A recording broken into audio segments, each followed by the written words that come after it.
The November 3rd, 2025 meeting of the Bay City City Commission will come to order. The city clerk will give the invocation, which will be followed by the Pledge of Allegiance. Please rise.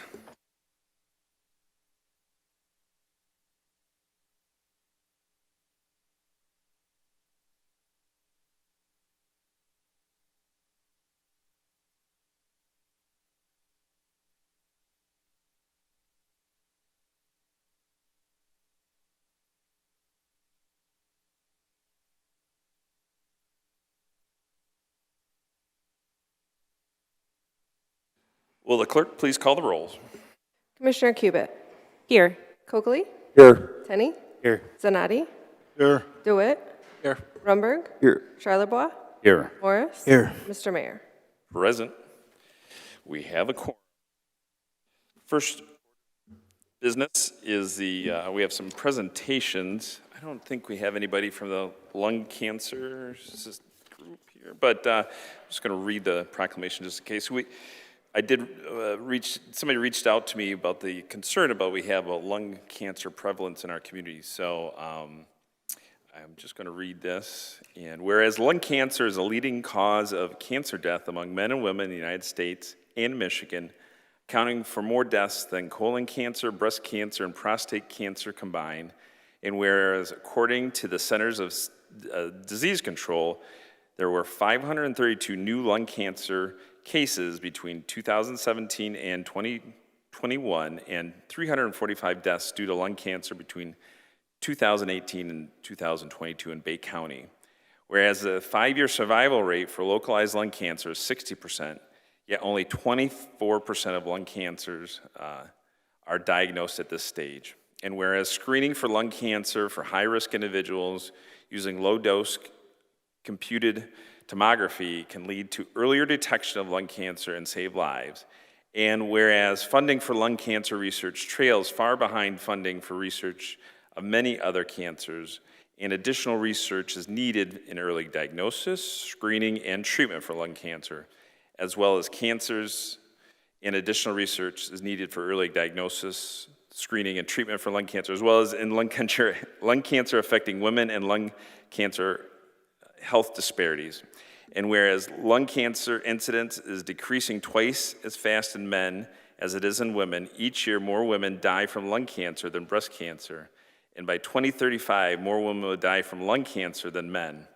And whereas African Americans have the highest lung cancer incidence and mortality of all races, and disparities in lung cancer screening, diagnosis, treatment, and mortality are well characterized among African Americans and other racial minorities. And whereas lung cancer in individuals who have never smoked is the 7th leading cause of cancer-related deaths and accounts for 17,000 to 26,000 deaths in the U.S. every year.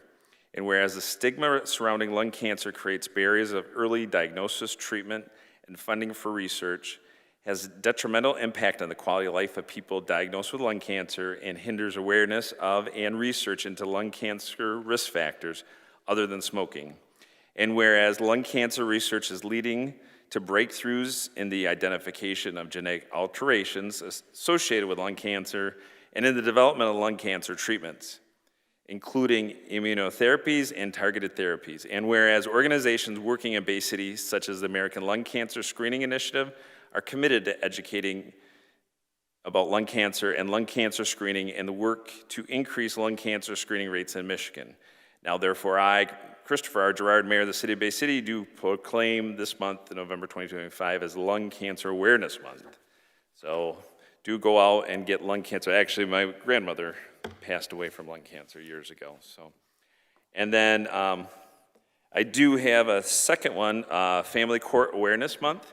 So whereas the mission of Family Court Awareness Month is to highlight the need to prioritize child safety in family court, as 1 in 3 families in Michigan are exposed to domestic abuse.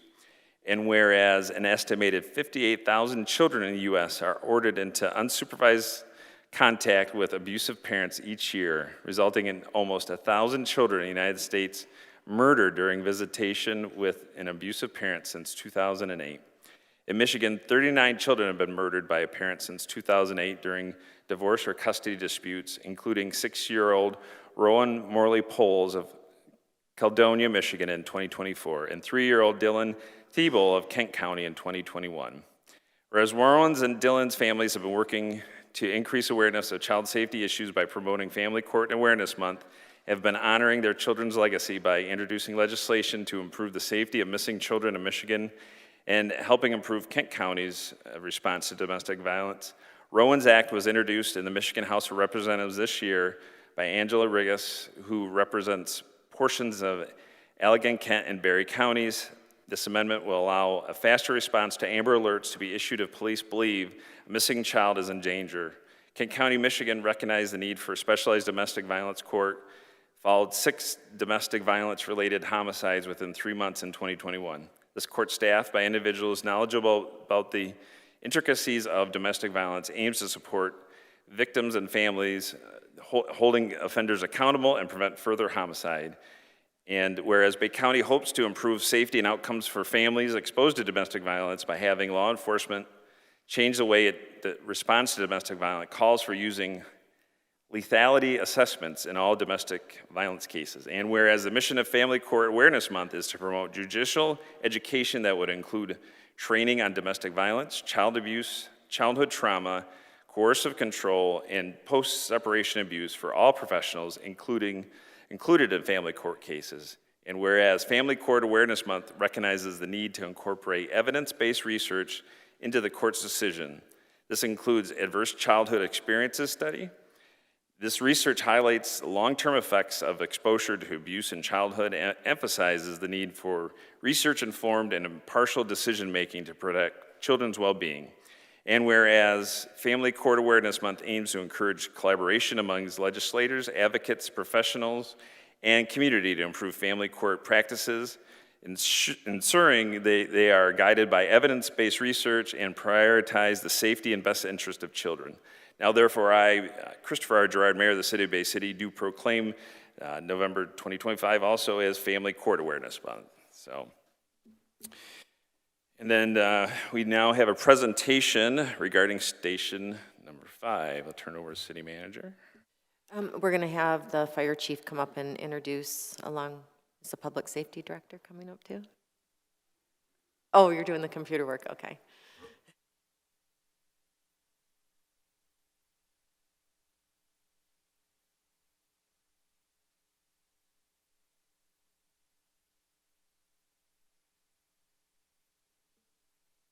All right, good evening.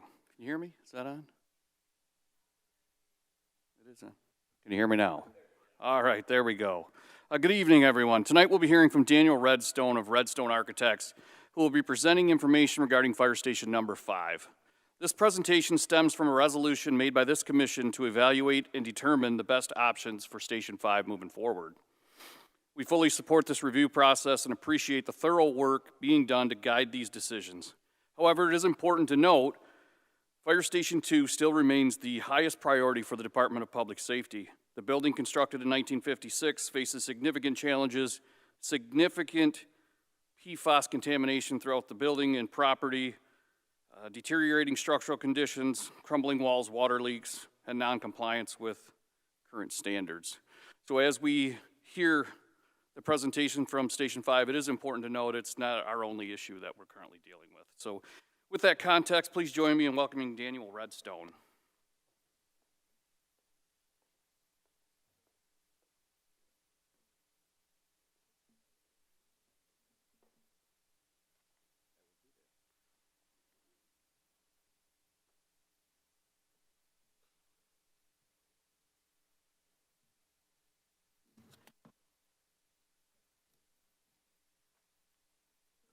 I'm just testing. You can hear me okay?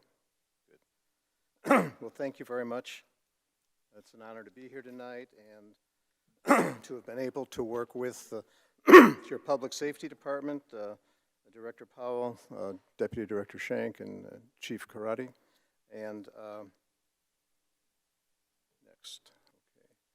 Okay. I'm Daniel Redstone with Redstone Architects, and I've listed our team that we utilized in the preparation of the study, structural engineering, mechanical, electrical, runtime analysis, and O'Brien Construction for cost estimating. The goals and objectives are briefly, we were engaged to do the building condition analysis for Station 5 and determine the space needs for Station 5 as well, identify the cost options, develop a long-range strategy, and provide you with recommendations. This is the existing site on Smith Street. Just for those of you who don't remember what it looks like, it's been a long time, but there it is. The building itself was constructed in 1965 with a 1980s addition, about 4,900 square feet. The renovation of the station really, to support a firefighting staff today and for future operations, requires system renovation and expansion and assembly, as well as more space.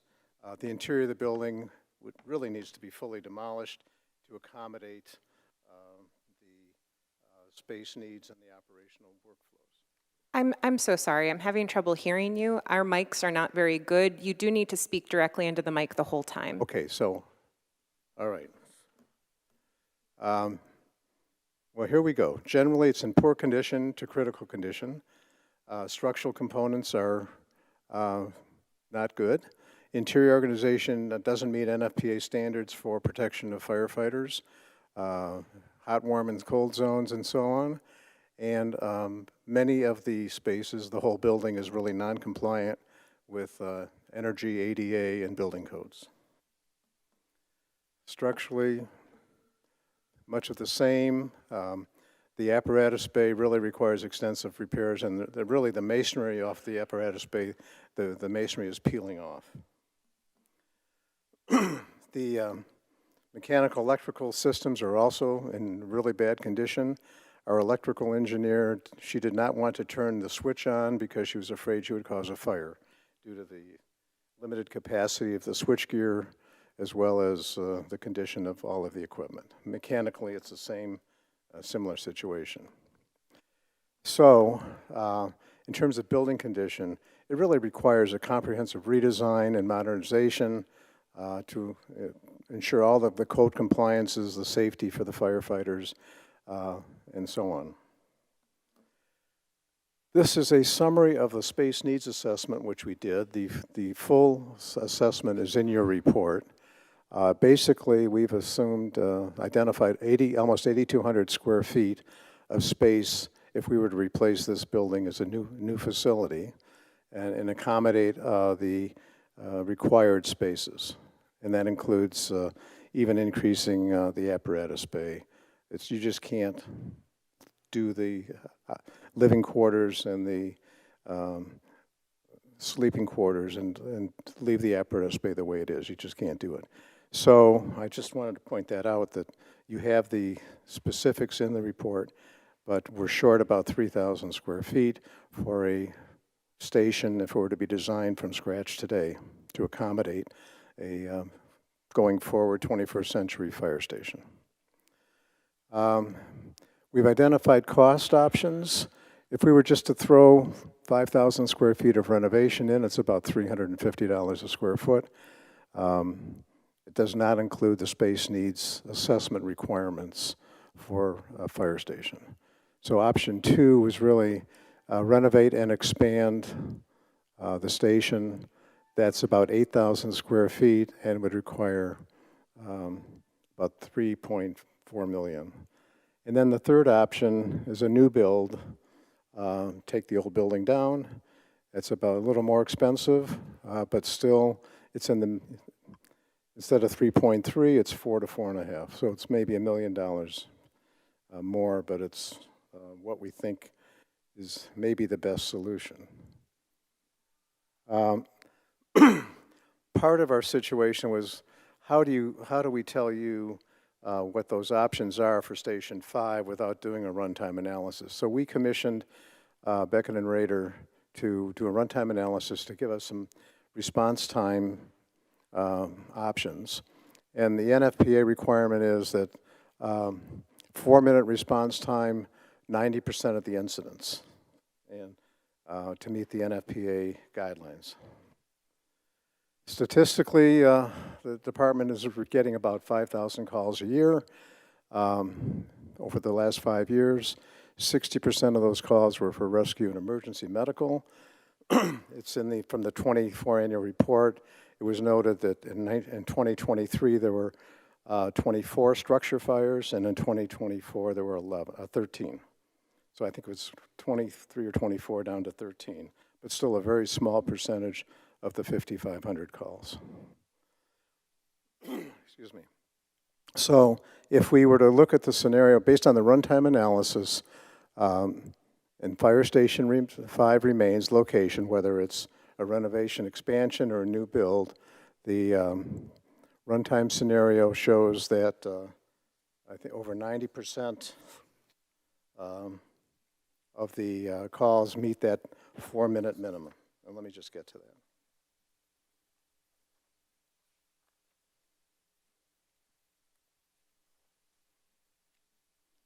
I have to put my glasses on.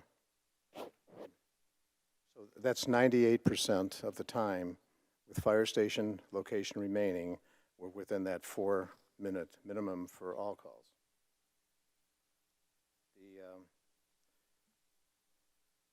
If we were to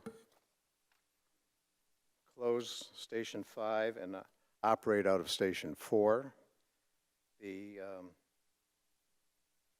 structure fires would drop to 88.5, slightly below that 90% requirement, but the other calls would be at 93%.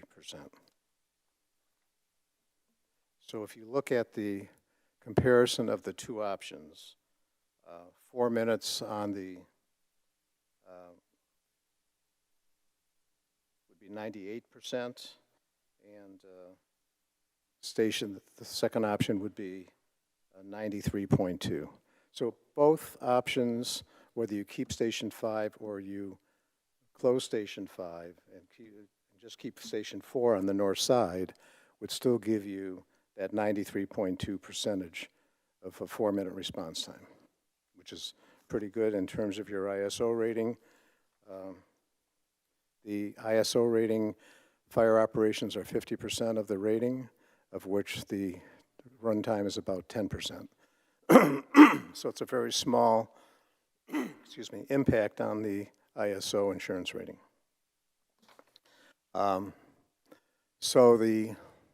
This is just a summary of the analysis that I put together.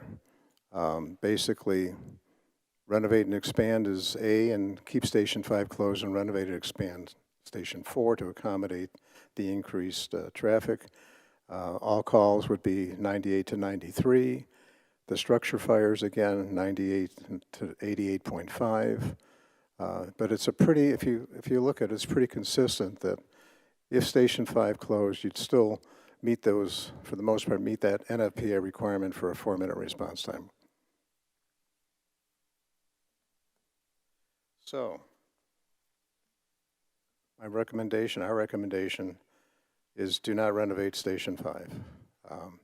Costs are almost the same as a new construction.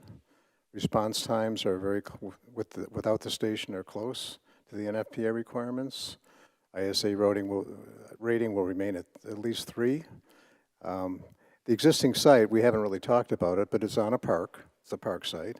It's a tight site, and it's really not large enough unless you took part of the park to expand it to accommodate the space needs required.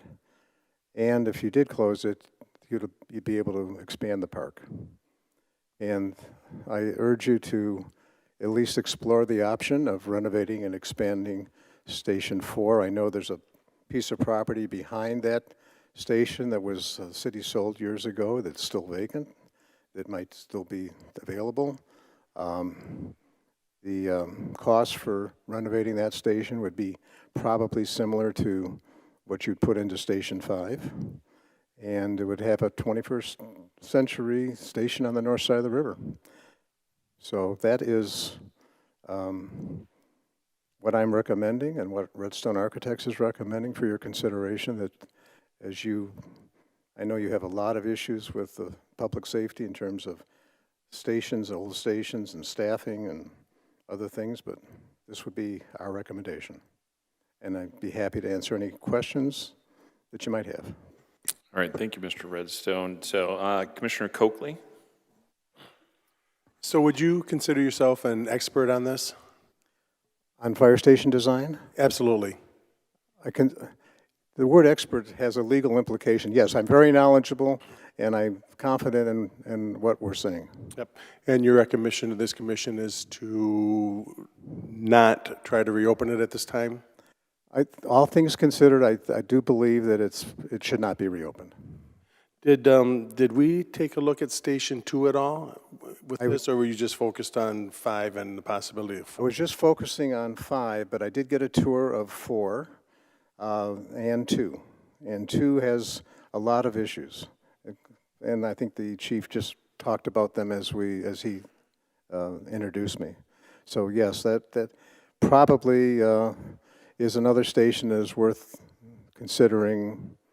I think it's going to be very difficult to renovate that and get you that full compliant 21st century station. I think 4 has the better option, just the way it's laid out now with the apparatus bay and the sleep rooms. I think it could be reconfigured to bring in the hot, warm, cold zone to protect firefighters from carcinogens and so on.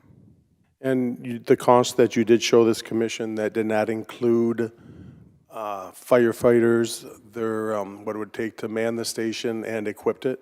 This is all hard construction costs and soft costs for equipment, fees, and so on. It has nothing to do with staffing, attracting officers and firefighters, and no, it does not. Thank you. Commissioner Kubit? Yes, I appreciate the charts. I'm a visual learner, and I think that's very helpful. In developing them, did you consider at all the mutual aid response times to our 9th ward? The data, the runtime analysis was based on data provided by the department, which the department collects. I don't know if it included runtimes to other municipalities outside the city limits. I meant the opposite direction, but I can ask that question to them later. I understand. You mentioned at one point that your electrical engineer didn't even test the electrical system for fear of starting a fire.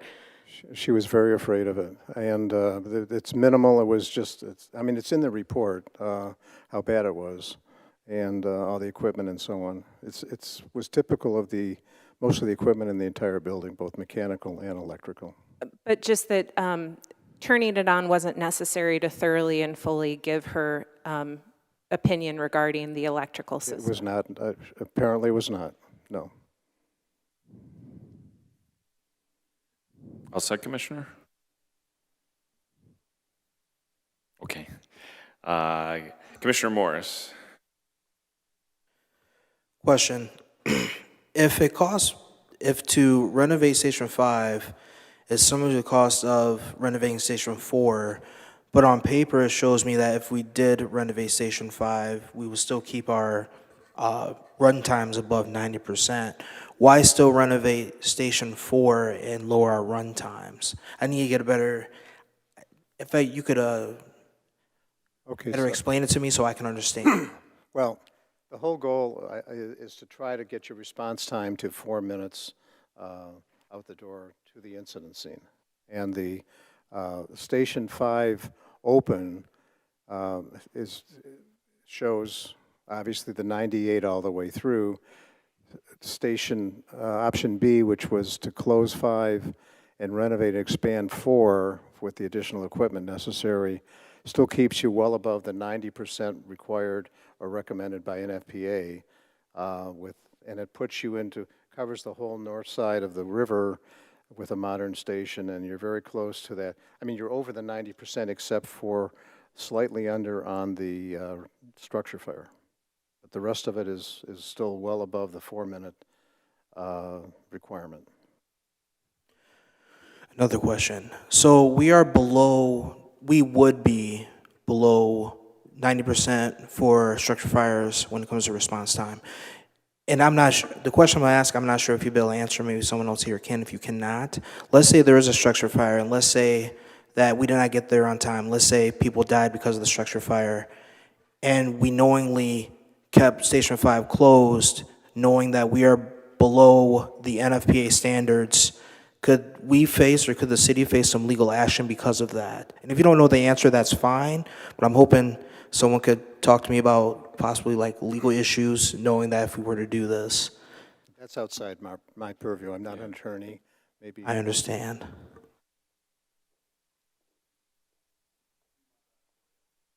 Thank you.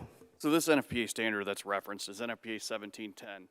So not only does it deal with runtime analysis, it also deals with staffing. And so we currently meet NFPA 1710 to the 25% level. So we're meeting this standard in 1710 93% of the time in that area. So when we look at the difference, 1710 is a big standard. So when we look at that, does that answer your question, or do you want to follow that up? No, it doesn't. Maybe it could be answered in the future by someone from our legal team or from our lawyer that we have, because I'm worried about if we were to keep Station 5 closed and something were to happen, they can say, oh, well, whoever was involved could say, well, we were below 90% of the NFPA standards and it was a structure fire, and you knowingly knew that you were below 90%, which is not recommended as what it looks like from what I'm seeing on the graph here. So it's more or less if the city could be sued because if something were to happen because a structure fire, well, because we kept Station 5 closed and we were under the 90%, and something bad happened. So in terms of litigation, clearly I can't speak to the litigation. What I can speak to is these are very impressive response times. I think that's the one thing we're not talking about. When you look at the decline in staffing over the years in this department, we haven't reduced any of the services we're providing to the city. And these numbers, there are communities out there that would do anything to have response times that you see on this screen right now. These are fantastic response times, which correlate with that ISO of 3 that we have. So our insurance rating in the city is very good. Would we love to be able to have them all opened as a chief? Absolutely. Would I love to not have to worry about that? It'd be fantastic. Thank you. Also, Commissioner? No. Through the chair to the city manager, is it possible to have someone from our legal team answer that question for us? Is that possible for the next meeting or an email or something when it comes to liability, potential liability? Yeah, if the rest of the commission is in. Is there any objection to have a legal opinion? I don't see one. I'm all set for now, thank you. All right. All right, I have Commissioner Charlebois. Yes, I'd like to point out that there's almost a 10% difference in response time with 5 closed. I'm rounding off, it's not exact, but it's close. Also, I don't know where you come from, but to build new is almost $2 million more than to repair. $2 million is a lot of money around here. And I get, we all want shiny new, but that's hard to do around here. I would like to point out also, personal experience, I was coming to a meeting here. We were picking out a new commissioner. We've had a lot of turnover. And I live on the west side. I'm about 10 minutes away, max. I came up to the bridge. I have to cross the bridge to get to City Hall. I waited for a boat. I had to make a 5:30 meeting. It took me 40 minutes to get to City Hall. I was 5 minutes late. And you got a river running through this town. I know this isn't on you, but it's a big deal. I have another personal experience where fire equipment from the east side was waiting to get to the house next door to my house that was burning, and they were sitting on the bridge waiting. Probably an aerial truck, I don't know. And the other thing is Bangor Township backs us up. And what if they have a fire in Bangor Township, the bridges are open, who's backing up the northwest side of Bay City with that station closed? And this has come up over and over and over again. And it matters. And nobody on this earth can tell me ever that 4 points on a map in this city with personnel and equipment, there's going to be less response, or that response time is not going to be matched. And you can mess with the figures a little bit. I don't care what anybody says. That's BS. So as we sit here, I don't want to go here, but I'm going to. One thing is I want to mention is, why are the buildings so dilapidated? Why were they let go like this?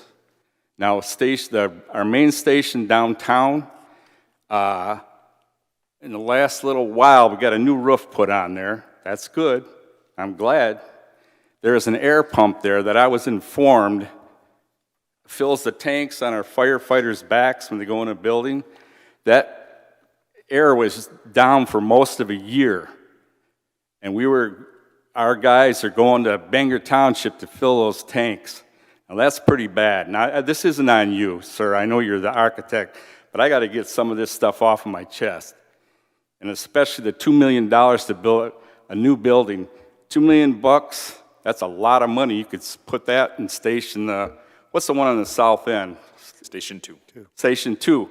You could put that $2 million into that, up to and including, I'm a little skeptical. I know it's contaminated, but unless our firefighters go out there and eat the dirt, I don't think they're at that much risk. PFAS is terrible in water. We don't have wells out there. We have a closed water system. But if that's the case, why don't we put a fence around it and start mediating this contamination? I have a buddy who lives out on the middle grounds. He has a house out there. Well, this has to do with Dow Chemical and their contamination. They got sued. Well, he had like 3 feet of soil removed from his yard and new soil put back, and this is all a deal that Dow Chemical had to do. They're working their way down the river towards the mouth. So instead of hiding our head in the sand about the PFAS contamination, why don't we start dealing with it? Put a fence around, let's get started on it. I don't have much more. It pisses me off that the buildings were let go like this. It's terrible. When I found out our guys got to go to Bangor Township to fill their air tanks, by the way, we did get that air system, but it was down for the better part of a year, if I got the right information. I think I got a good source on that. That's all I have. Thank you. All right, Commissioner DeWitt. Move that a little bit closer. Yeah, my question for the architectural side of it is, whose decision was it to put a 50-person conference room plus a closed conference room plus all of the fire administration from Station 1 move to Station 5 and have a 3 apparatus bay? Like, was that your firm's decision, or was that on the request of the city fire? What page are you on? Page 96, the new building layout. Because my problem is that Station 5 is currently built essentially as a support station. It's small. It's not holding all the full-size equipment. And I think in a right-size situation, which I would be willing to discuss further, this could stay a 2-bay. It doesn't need a 50-person conference room. It doesn't need a board. It doesn't need the fire chief to move across the river. 96? Yep. That's an example of a station in Cascade Township. Okay, it's just to show hot, warm, and cold zone transition to protect the safety and the health of the firefighters, so that when they leave the hot zone of the apparatus bay, they can shower, decon before they go into the clean spaces where they live and work. So this is just an example of, it says cold, warm, and hot. It is not a design for this station. Okay, that makes me feel better, because all I can see is a Fire Station 1, but that doesn't just mean it can be Plan 1 and a floor plan. I can't read anything else on that list.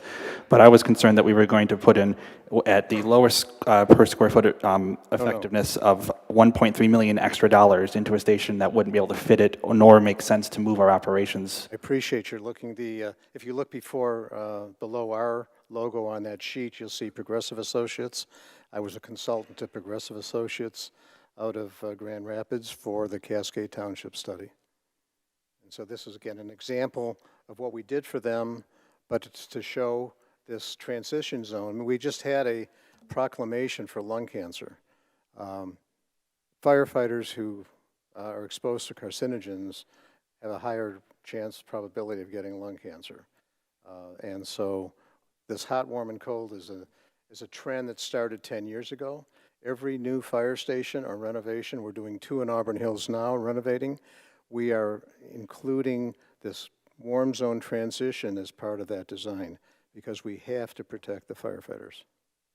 Okay, that part I'm not debating the efficacy of. I'm just concerned that we were looking at putting a 3-bay in a spot that didn't need a 3-bay based off of the current needs and everything. As for, I grew up 3 blocks from Station 2. I had to go through IVF to have kids likely because of PFAS contamination in my neighborhood growing up because I went to school next door at McGregor. So like that station means a lot to me to get fixed or replaced or slightly moved to a better location. But I know that up in the Station 5 in the 9th Ward, once you cross Marquette over to the industrial park, things can get touchy if something goes wrong over there because it's way out of the way from either ours or Bangor's area. Even though it doesn't seem it's like that far, that break at Marquette that turns into Wilder or Truman Parkway that turns into Wilder is a large break for getting equipment across the way. And I mean, on the heat map that showed the response times, and we're looking at the 6 minutes there, and I understand staffing is an issue, but I'm also thinking that the department as a whole, and again, is willing to discuss it with those powers that are not your firm, but others in the room, of right-sizing the department to possibly have supplemental stations and on each side of the river and a main station to help response times make sense, help costs make at least a semblance of reasonability, and possibly have it so that we can have equipment and a turnover cycle for that makes sense for our city. Thank you. All right, I'm taking new speakers first, and then Commissioner Zanotti. Yep, go ahead, yep. I'm kind of new on the commission, okay? The one thing I know is I think probably about 10 minutes after I got sworn in, I started getting calls on the Smith Street station. Just a couple things that just go back a little in history.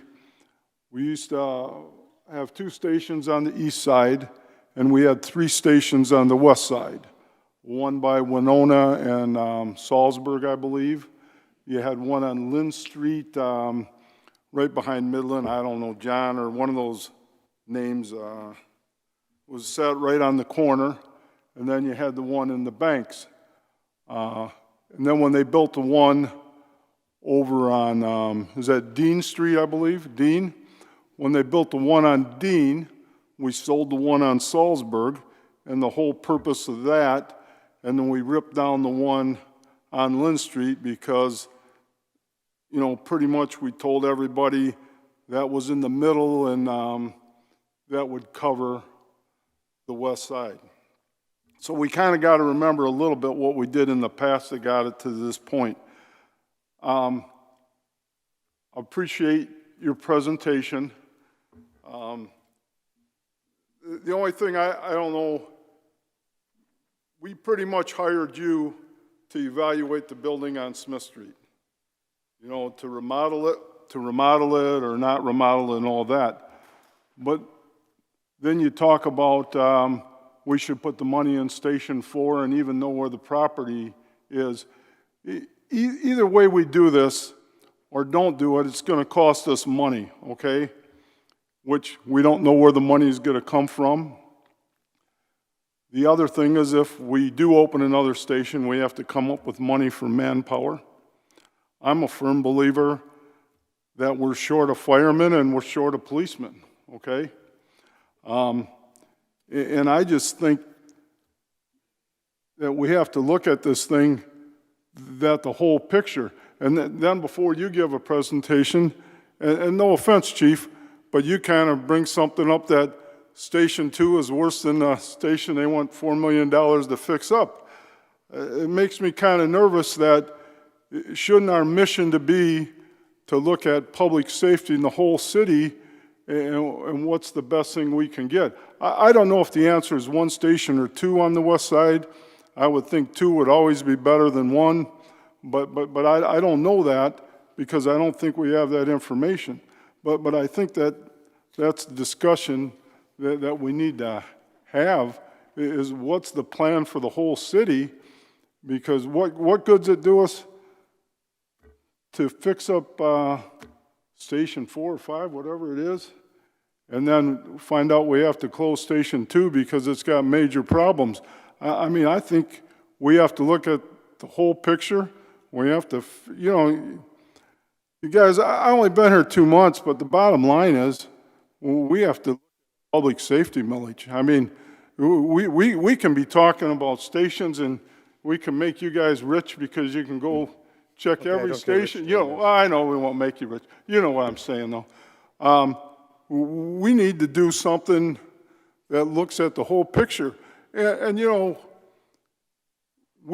I think you don't go back that many years, and I think we had 100 firefighters. I mean, you know, it was a huge department. And I can remember discussions when they wanted to cut the fire department down to 80. And you would have thought the whole city was falling apart at that time. And I'm very leery that we just focus on Smith Street and we don't take time to figure out how we study the whole thing. That's all. All right, thank you. Comment? I do have a comment. You know, you have to start somewhere, and I think this assessment of Station 5 may be the beginning of the broader discussion of how you provide fire services for the entire city. And again, in looking at 2 and looking at 4, there are options, and the chief talks about staffing. So structural construction costs are just one component of a long-range strategic plan. I think this is a good beginning for you to use as a basis to start developing a capital improvement program, to look at an operational, long-term operational program for staffing, and develop that program that you're looking for, where you can develop a consensus and do what you need to do as a city. Thank you. Good comments. I do. Just before we go further, because I want to bring up, because we do, Commissioner Zadi's right, we need to look as the big picture. What's the big picture as the whole of the community? We do have a public safety infrastructure meeting scheduled for 17th of November. So I know there's some commissioners that are on that, looking forward to have that discussion and dialogue. There's been a lot said, why did things get neglected? We don't always look back in history what happened. 2008, 2009, property taxes fell off a cliff in Michigan.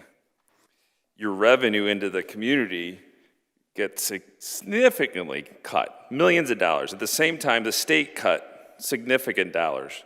And so I wasn't on the commission during that time, but you know, I did a little homework, and the reality is, instead of cutting personnel, they cut building expenses. They tried to Band-Aid things, and that's just what happened to keep people on. I mean, we have, I don't know how many people we still have, but the city, we have quite a few people that were around at the time, but a lot less than we used to. But they lived through that, and they made significant cuts. There were multiple cuts personnel-wise on what they made concession-wise, just to keep around because they believed in the community. So we have to look at the whole picture, not just here and now, where we were and why these decisions were made. It wasn't made because they wanted to.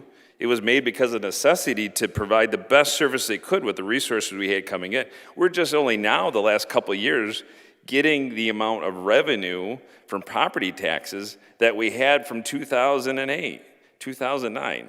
That's a pretty big gap to get back to where we were. So I just want people to keep that in mind. It's not, I don't think anybody purposely wanted to neglect things.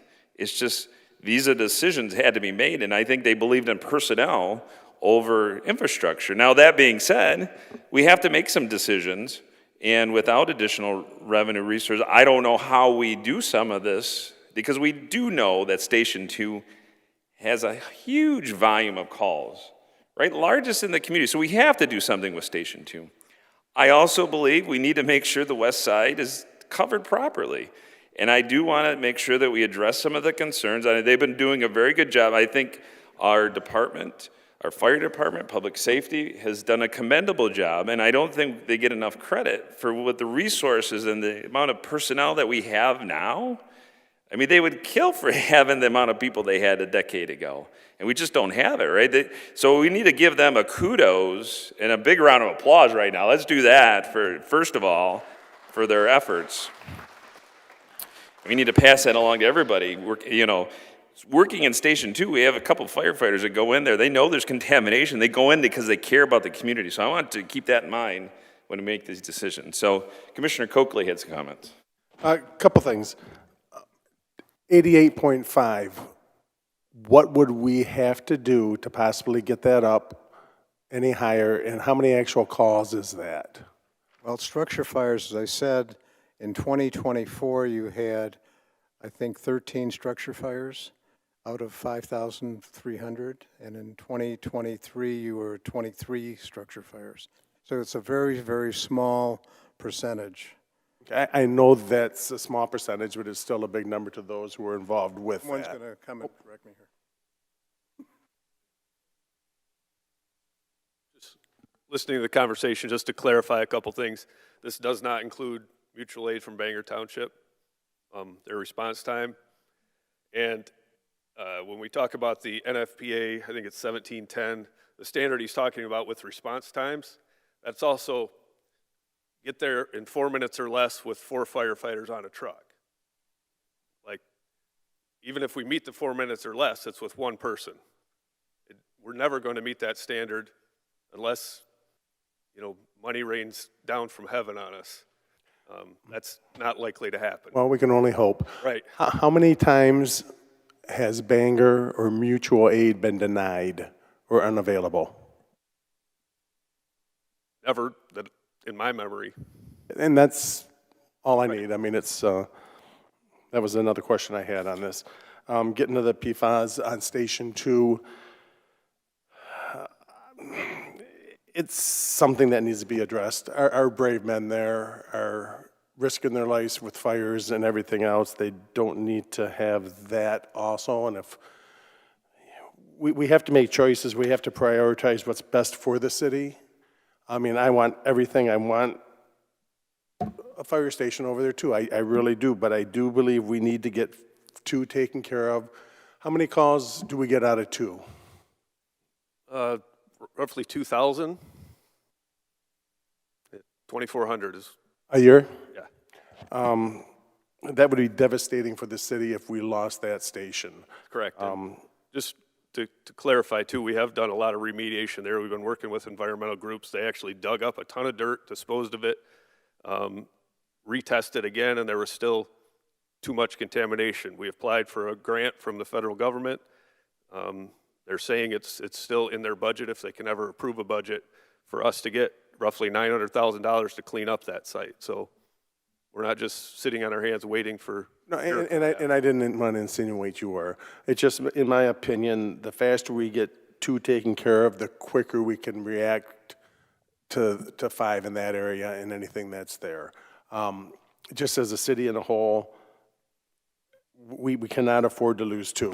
We need to get that taken care of. It's just, and any commissioners that have not taken the time to visit it, I would highly recommend that you do go visit that station.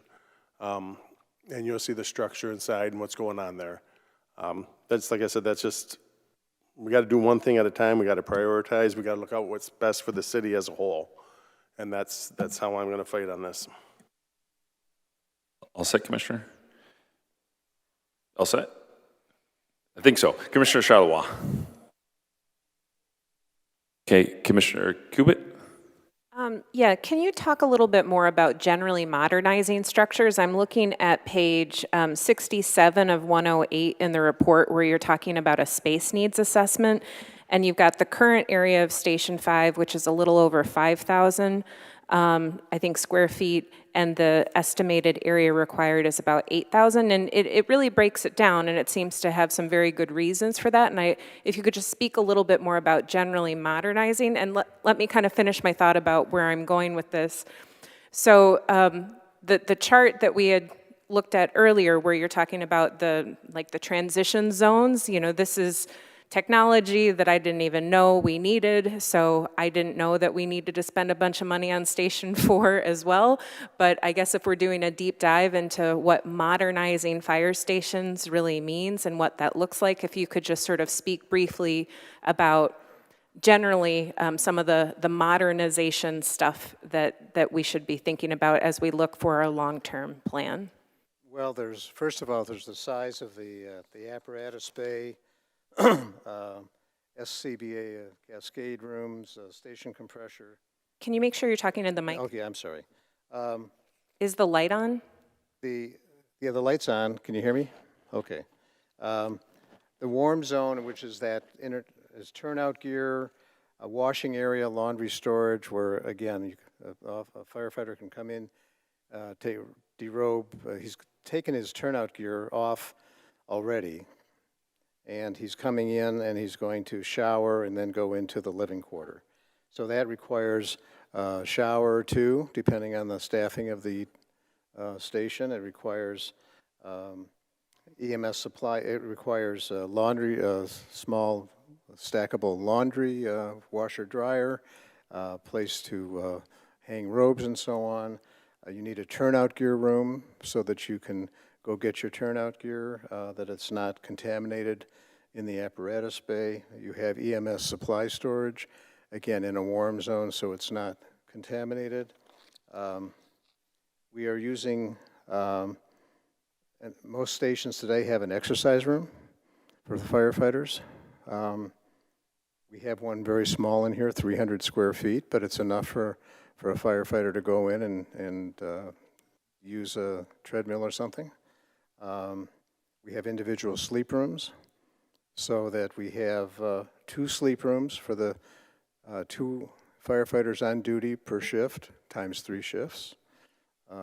All of these things, a day room where they can relax, a small kitchen, a dining area. So, I mean, all of these things are from pages, I think, 81. You can read them all.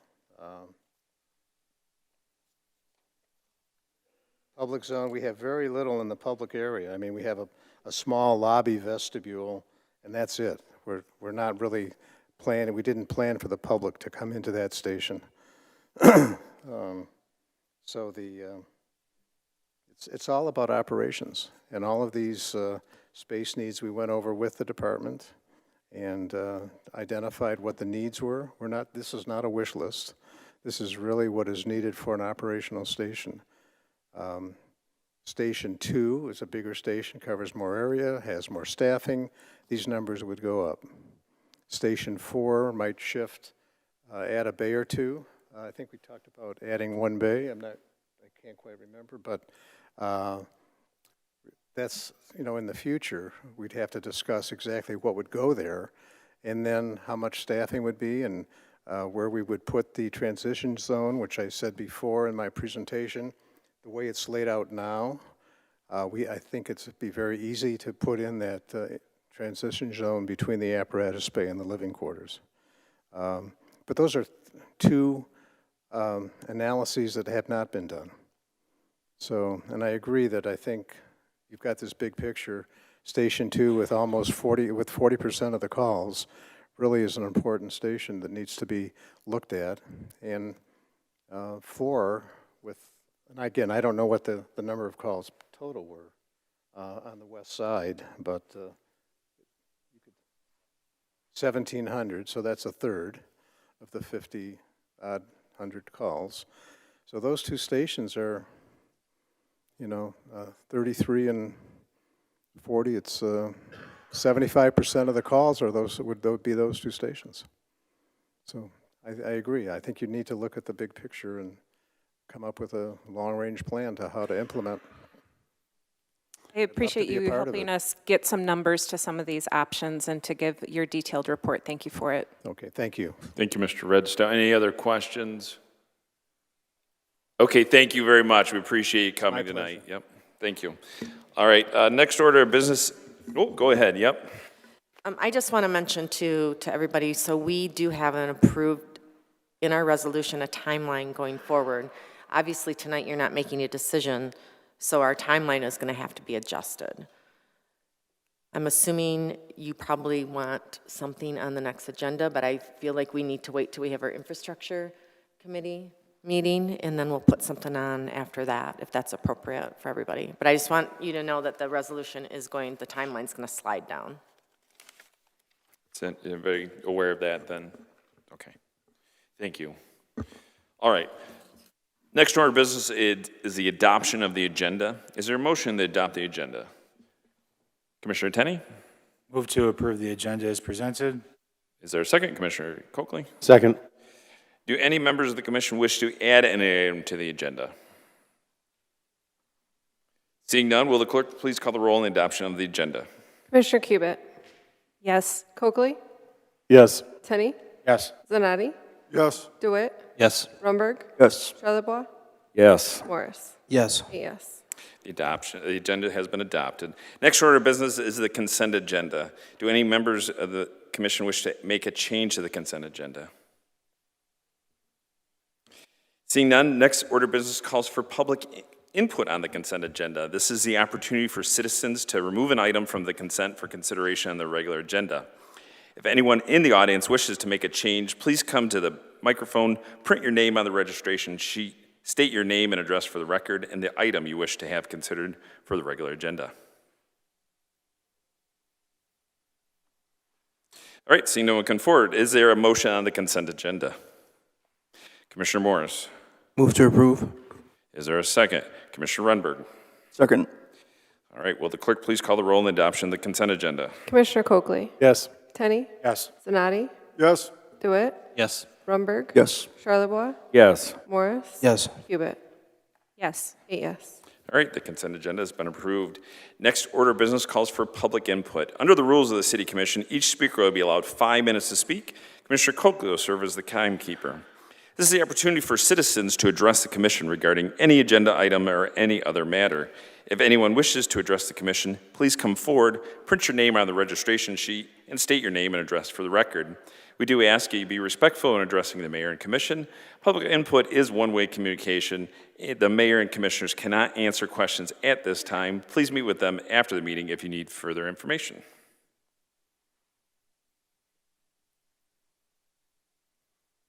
All right, seeing no one come forward for public input, next order of business is we have public hearing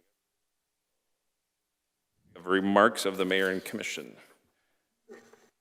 Commissioner Coakley. All right, sorry we got to this a little quicker than I expected. All right, now that we have passed Halloween and the decorations for Halloween, we're going to be moving into the lights and for Christmas and so forth. Just want to ask the city manager through the chair, if someone plans on using the right-of-way, what would they need to do exactly to make it legal? So they would obviously have to file for an encroachment permit from our engineering department. The city is going to be put something out on Facebook, media, about using the right-of-way, that they will get notices if that happens for Christmas. Okay, just want to make sure that we are clear on what we need to do to legally use that. Getting back to the truck and the trailer that was parked on 6th Street, it's, the issue's been gone this weekend, which is good.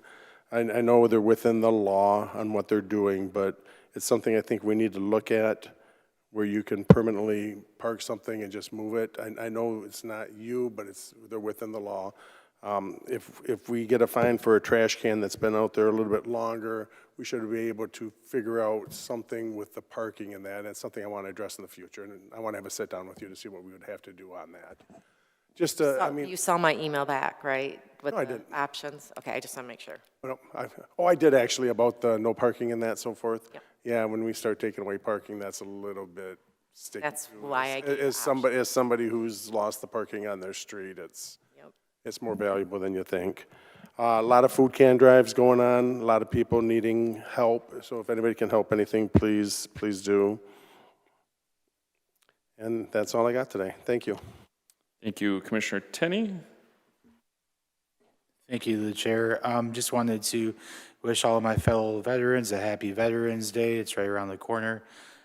Also, this may sound a little bit repetitious because I know one of my colleagues addressed this before, as we have Third Ward applications coming up / interviews.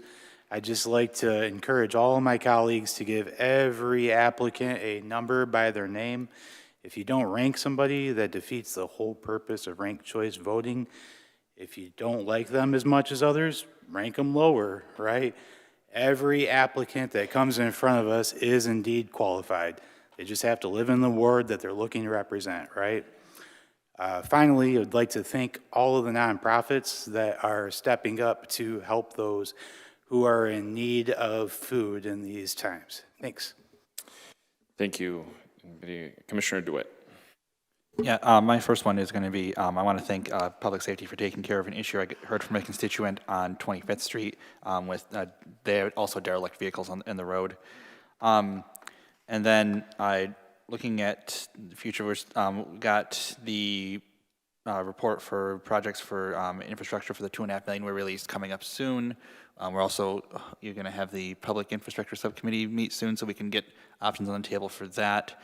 Doing math with what we got today, with an estimated $4 million replacement cost for one station at the size that they want, that'd be it for $15 million. You could replace 3 stations effectively and have some money left over to either equip them or work around that using the numbers off this one if no other variables are involved. Doing the math on that on the yellow paper here, over a 20-year span, that'd be $23 a person in the city per year, just to kind of put that into perspective. We just saw the report last week, or last meeting of the survey, and the number, the threshold that got over 50% overall would have been $50 per household. So we're really close to that, at that number, assuming all other things are equal.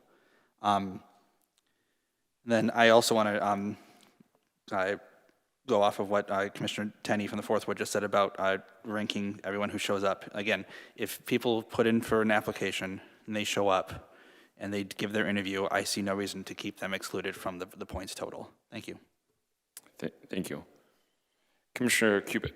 I guess I just, maybe this isn't off the meeting, but when are we going to set the interviews? Is that? She's going to report on that. Yep. You all set? Okay. Commissioner Shaw. Yes, I would just like to say I would support a millage, a fire safety millage. I agree with Commissioner on the Zanotti about that. You got to look at it. We have to come up with some real numbers. These are real numbers that we got tonight. They're about $3 million more than the $300,000 we were told originally. It's kind of a hard pill to swallow, and I would go hard at it come the new year. And I would also like to say that we'll be asking our constituents, do you want to raise your taxes for fire safety? We're not raising their taxes, we're giving them the choice. And explain to them that things are in pretty rough shape if they don't know it already. I think they already know it. And one other thing, this food situation, even if the federal government gives the money out that they're supposed to automatically, which they're not, I think it only lasts for about 2 weeks for the month of November. So these food pantries are really important. There's going to be 2 weeks where there's not going to be enough money to run the program. So just for one, United Way on Washington Avenue is accepting food, I believe from between 9 and 3 o'clock every business day. And there's a whole bunch of people doing work. You know, the Salvation Army does work every day. I don't have a list to read to you, but I think people really should dig deep on this one because people are going to fall through the cracks. That's all I have. Thank you. I think Commissioner Zanatti. Yeah, just a couple comments. I've been here a couple months now, and I've been meeting with different departments. City managers lined me up. Some very informative meetings.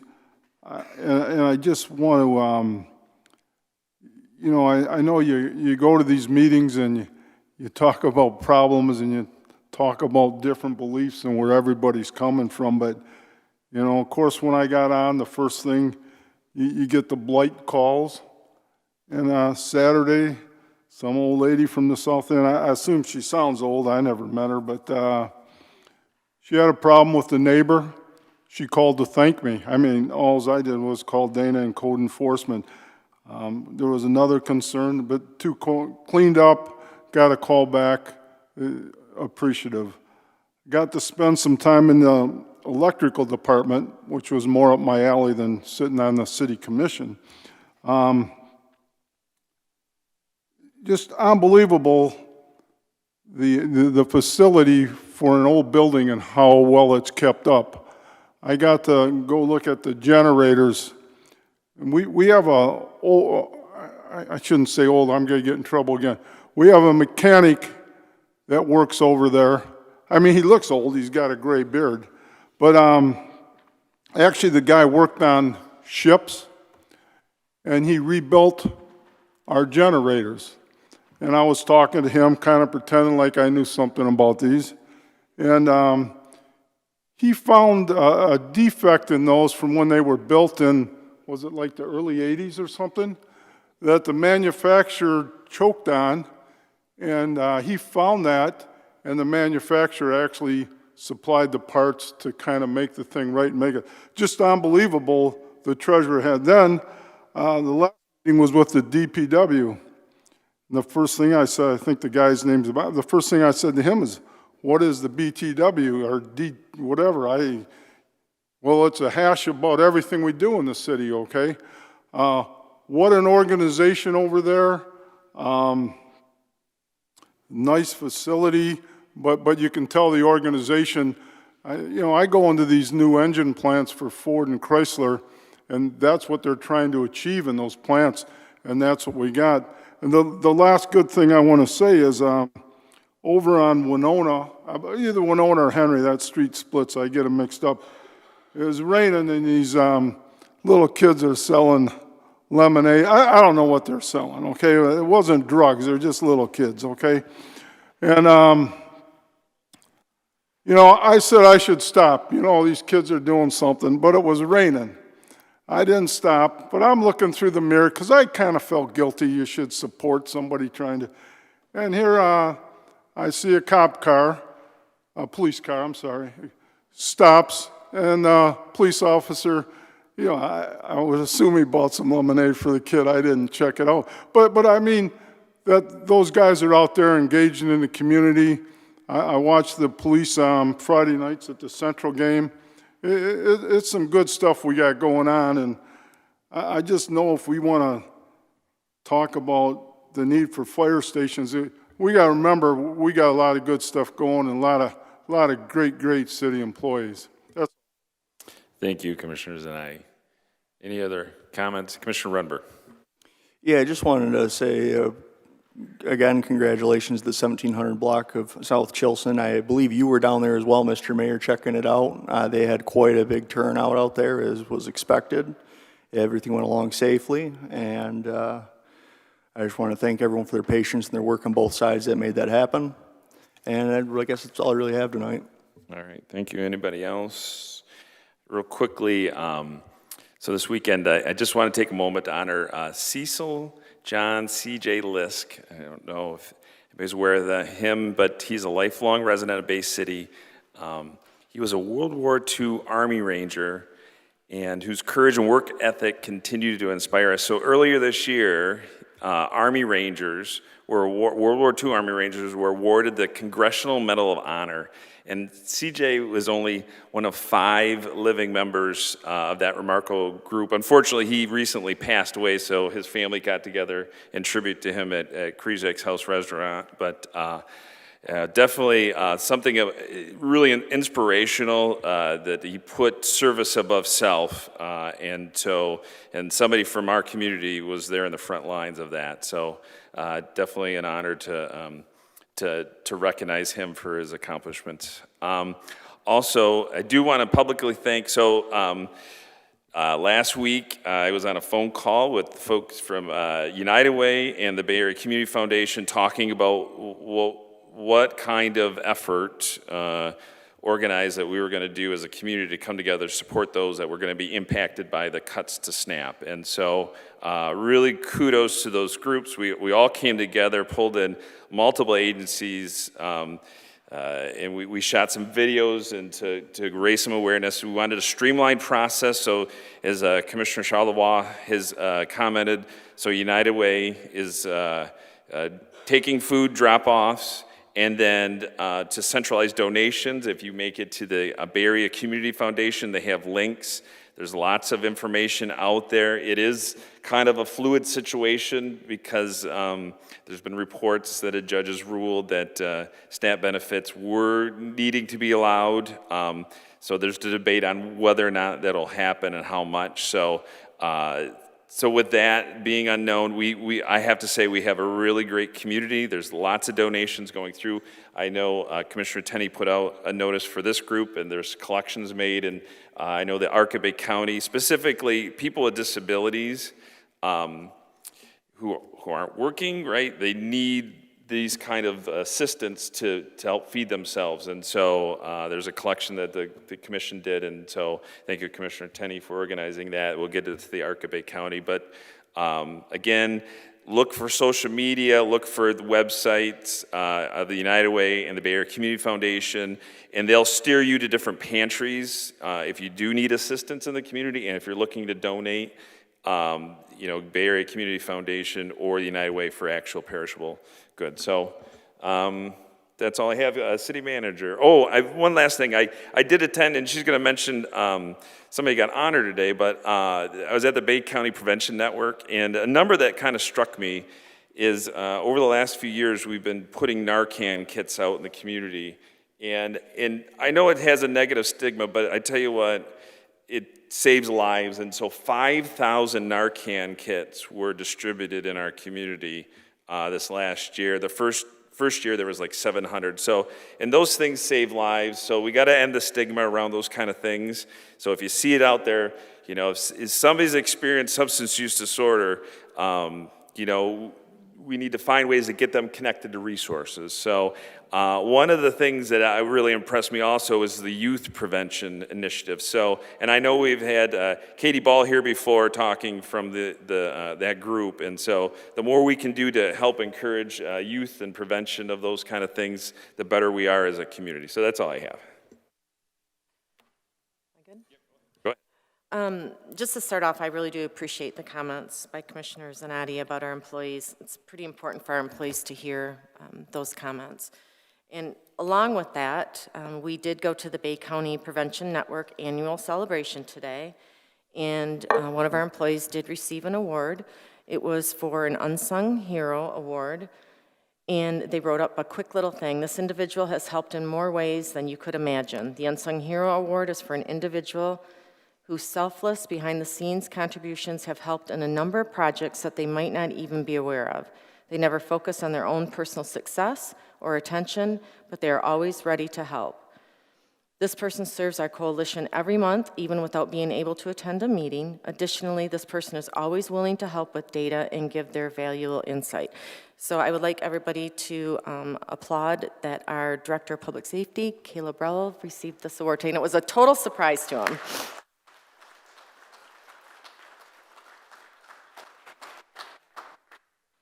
All right, so moving on, I just wanted to remind our residents that brush collection is free for the month of November.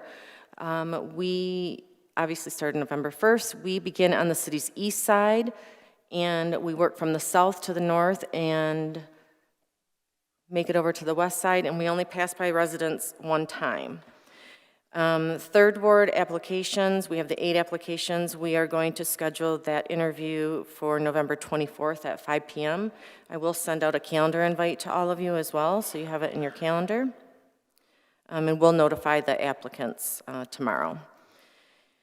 Let's see, so the, Commissioner DeWitt mentioned this earlier, so the report is due to you by Thursday about the $2.5 million. I will get that out to you by Thursday. And conflict of interest forms were on your desk tonight, so if you could fill those out and get them back to me, that would be appreciated. And then the last item I have is the city of Bay City did team up with United Way and another union group, and we are going to have a food giveaway on Wednesday at the DPW lot, so if you could share that with people. It's at 1645 Marquette. It starts at 10 a.m. To do the giveaway, and the last giveaway we did, we were out by noon, but I suspect this time we'll probably be out sooner. All right, all set. Thank you very much. All right, moving on, we actually have 3 public hearings this evening. So next order of business calls for those public hearings. This is an opportunity for citizens to address the commission regarding public hearing number 1, which is the application for a 6-year extension of the obsolete property rehabilitation exemption certificate for Red Hawk Opportunities LLC, located at 300 Center Avenue, the amount of $128,728. And number 2 is the application for a 6-year extension for the obsolete property rehabilitation exemption certificate for Red Hawk Ventures LLC, located at 308 Center Avenue, the amount of $123,408. And number 3 is a dangerous building for 2006th Street. So, under the rules of the commission, City Commission, each speaker will be allowed 5 minutes to speak. Commissioner Coakley will serve as the timekeeper. Is there a motion to allow for public hearings number 1, 2, and 3? Commissioner Tenney. Move to allow for public hearings 1 through 3. All right, is there a second? Commissioner Rundberg. Second. All right, thank you. If anyone wishes to address the commission regarding public hearing item number 1, please come forward to sign the registration sheet and state your name and address for the record.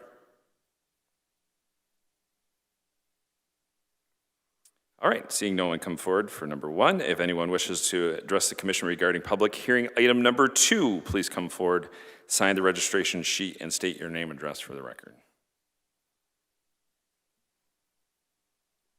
Okay, seeing no one come forward, if anyone wishes to address the commission regarding public hearing item number 3, please come forward, sign the registration sheet, and state your name and address for the record.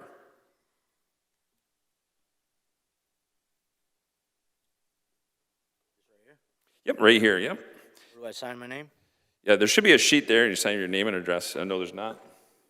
Maybe down here. Well, hold on. Oh, did it get put down?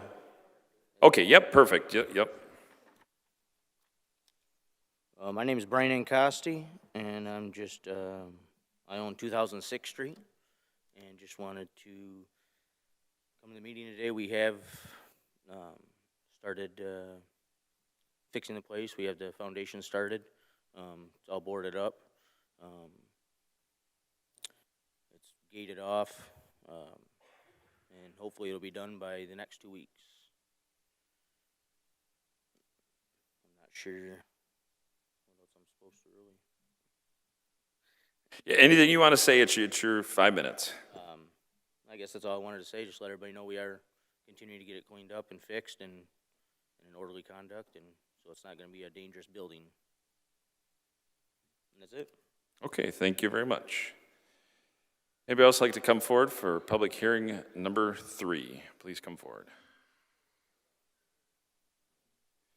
Okay, seeing no one else come forward, we're into special orders.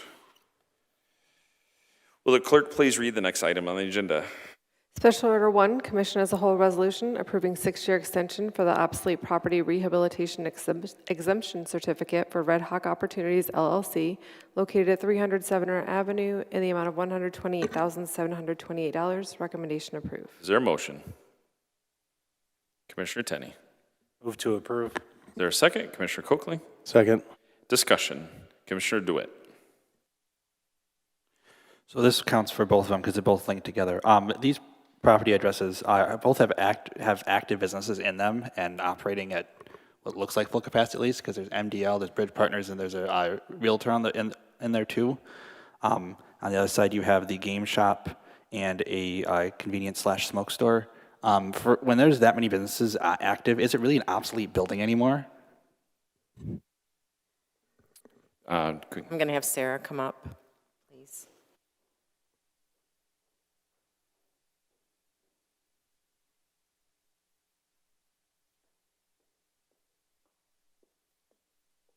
So technically, no. However, this is one of our last, back when one of our previous city managers wanted us to do what we called the 6 and 6. So instead of giving them the full 12 years, we would give them a 6-year abatement. If they completed their project, they would be allowed to apply for the additional 6 years.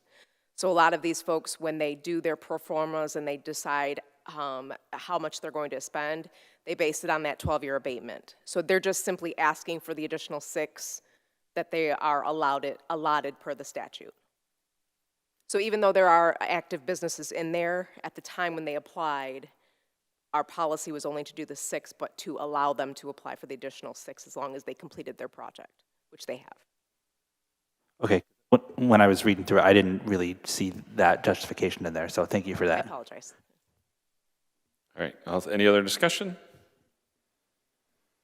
All right, will the clerk please call the roll on the motion to approve? Commissioner Tenney. Yes. Zanotti. Yes. DeWitt. Yes. Rumberg. Yes.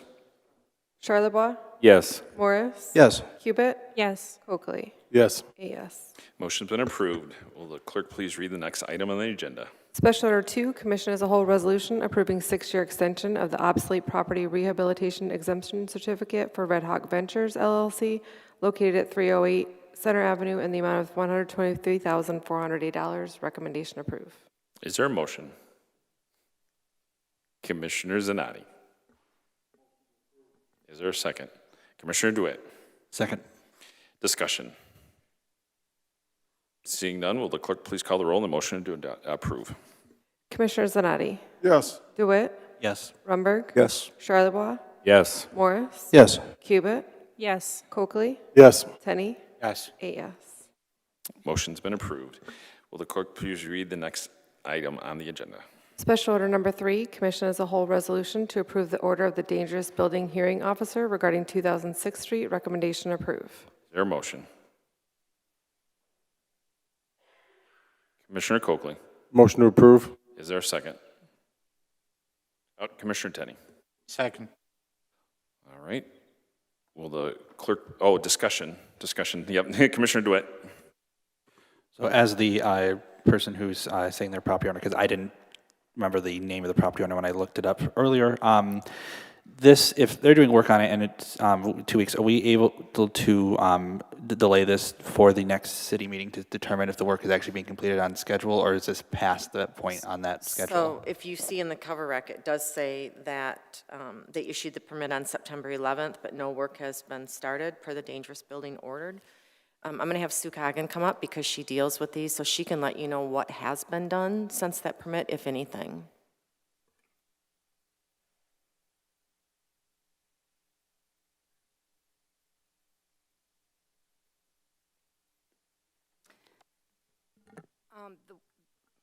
The work has commenced. However, they met, when you look at the order by the dangerous building hearing officer, there were certain deadlines that had to be made.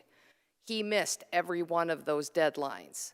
So the work did not start until we sent out a notice stating that this was now going to be scheduled for the final process of the dangerous hearing building.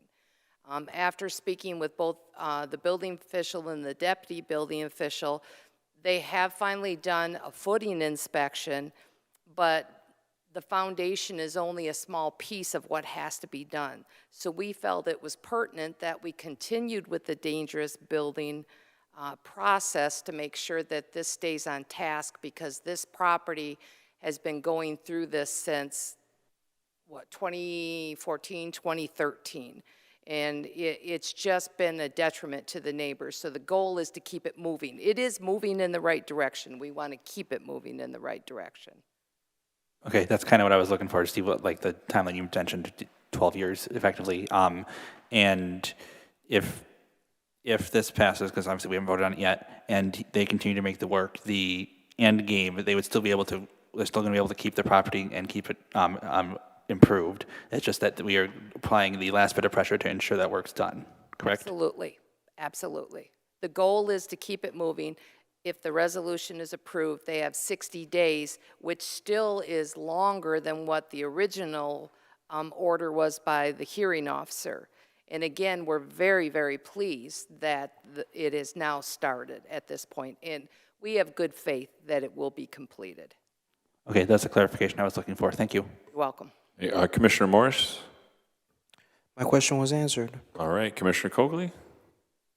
Oh, Coakley? Just before everybody, I'll take it. Okay. I didn't, sir. This is near me, and it's been an eyesore for years and years and years. When I was canvassing, every neighbor in the neighborhood brought me over to show me the foundation that was falling in and everything else, not kept up in anything else. I feel we need to pass this to keep the pressure on, because it's, I mean, I go by there a lot just to check on it, because I hear about it often. There were 3 pallets of cinder blocks in the yard, and they were working on the foundation. You could see that. So it was started. This is the first time I've seen anything started. But like I said, I think it's getting started because it's in front of us now. And it's just, it needs to be done. And like I said, if we can get it fixed, we can get it fixed. But we do need to keep the pressure on about it. I mean, 12 years is a long time to take care of something. And I don't know if it's the same owner that entire time. But, yeah, we just, you'd hear about it too if it was in your ward. All right, Commissioner Kubit. I appreciate that Mr. Costi is here today, and I appreciate that he has started the work. And I can understand the amount of deadlines that have passed, but I appreciate that effort is happening now. I understand keeping up the momentum, that's good for everybody.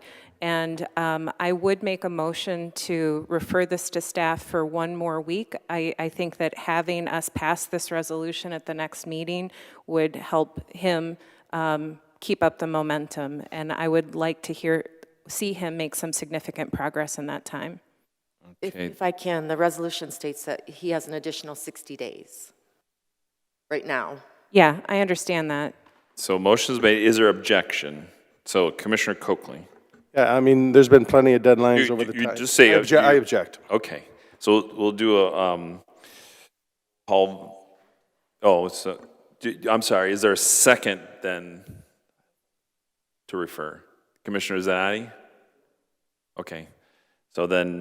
So Commissioner Coakley, do you still object then? Yes. Okay. So we need a roll call vote on whether or not to approve Commissioner Kubit's. So a yes means you'd like to refer, a no means you do not. Commissioner DeWitt. That you seconded referring it to another meeting. Okay. Okay. Okay. All right. So is there anybody to second to refer to the next meeting? Okay. Seeing now it actually dies for lack of support. Okay. So we're back to the original question and the discussion. Commissioner Coakley, you had some other comment? No, not at all. Okay. All right. So we'll vote on the original. Oh, Commissioner Morse? Can I move this, suspend the rules, and bring the speaker up who owns this home up to ask him a question? Is that okay? Yep, we can do that. So is there a second to suspend the rules? Second. All right. Is there any objection then to suspend the rules? Seeing no one forward, if the speaker's willing to come up, the property owner willing to come up.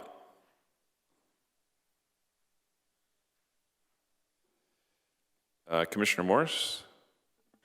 Hello. I just have one question, because this is stating that if we pass this today, that you have 60 days to complete everything required. Is 60 days enough?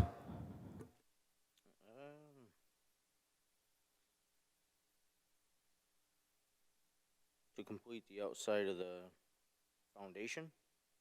Whatever is required so you can keep this and it doesn't become a dangerous building. Well, we have been, you know, working on it a couple months ago. They just couldn't see from the outside. You would have to go on the inside to see the progress that we started to jack the house completely up to make it safe to tear out the outside of the building. But I guess 60 days to do the complete outside? No. If they want siding, windows, roof, foundation, How long would you need to complete all that? 4 or 5 months. They just didn't want it a dangerous building. We went in, the windows, they were scared somebody was gonna get inside or get in the basement and stay there.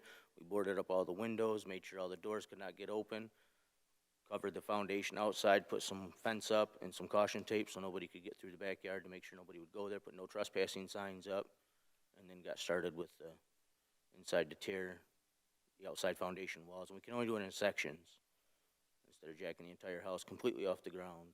So we're doing sections at a time. And I have one more question. Because I was told this has been going on for 10 plus years, have you been the owner for 10 plus years this has been going on? No, no. When did about you a year become ago. the owner? A year? About a year. Okay, that's all I have. Thank you. All right, Commissioner Coakley had some questions. Yeah, thank you for coming up. So when did you first find out about the things you needed to do in that building? Before I purchased it. You've known for over a year? Kinda, yeah. And you started making the updates how long ago? Well, the foundation, we have finally gotten started probably about a month ago. So you started a month ago. Was it due to this being in front of us? No, I didn't get half the letters. They were sending them all the letters and the things were going to Indiana to somebody But you else knew before you bought it? that it needed a foundation, yeah. Okay, so, and you just, You could visibly see it needed a foundation. I mean, if you drove by, I've seen the property. I know exactly what it is. everybody kinda knew. Okay. But you've known for a year what you needed to do. Yep, when we had to get everything done and jacked up and ready to go That's- and but yes, correct, yes. And is 60 days, I'm referring, 60 days enough time, in your opinion? Sorry, Sue. When the dangerous building hearing was done, let me make a couple clarifications. When the property was purchased, we sent a letter immediately from the city attorney letting the new property owner what issues we had with the property because we had been in a previous court case. When we had the dangerous hearing, it wasn't just the foundations. It was the foundation and the exterior windows had to be replaced. And he stated that he could get the process started. When the process wasn't started based on the dangerous hearing order, we are now continuing with the final completion of the dangerous. When was the dangerous hearing? That was back, let me just look at my notes real quick.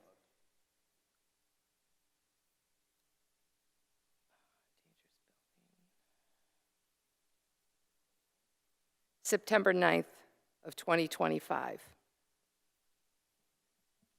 And he was present at that? Yes, he was. Okay. Okay, and what needs to be done in the 60 days?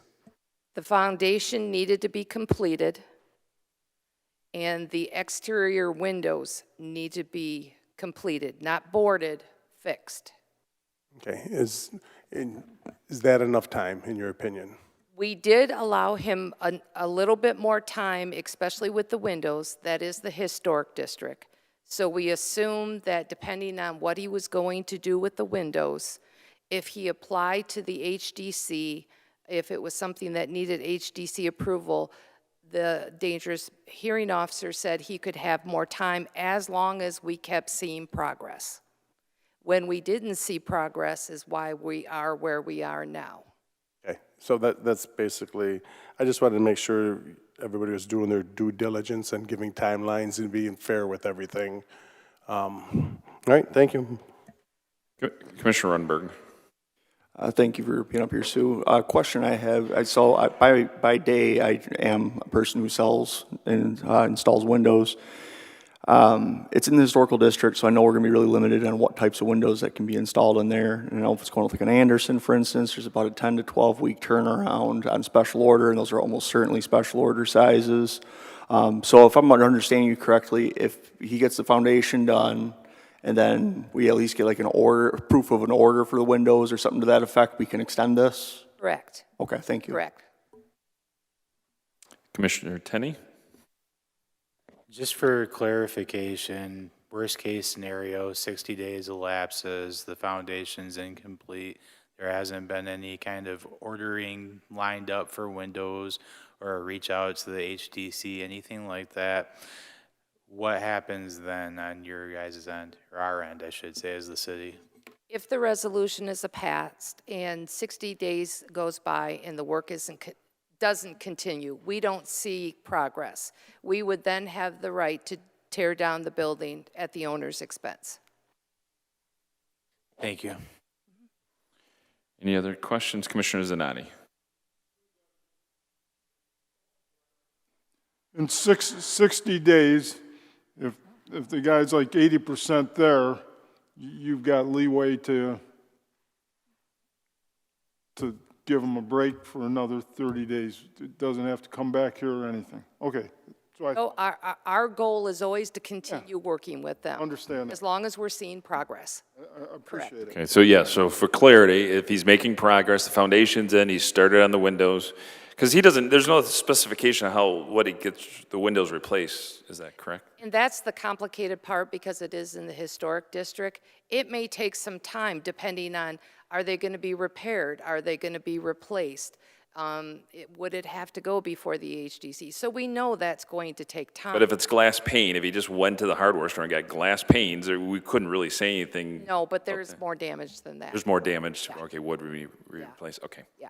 All right, any other questions? Okay, Could I ask one more question of the homeowner? sure. The rules have been suspended, so.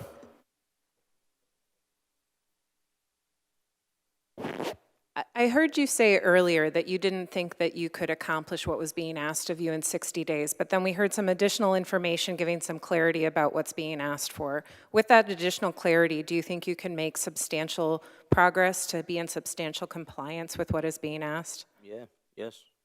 Thank you. All right, thank you. All right, so any other questions while the rules have been suspended? Okay, so we need a motion to go back into regular order. So Commissioner Tenney? Move to go back to regular business. Is there a second? Commissioner DeWitt? Second. All right, any objection? All right, seeing none, we're going back into regular order. So on the table, there's been a motion and support for the original motion. So any other discussion? Seeing none, roll call vote, please. Commissioner DeWitt? Yes.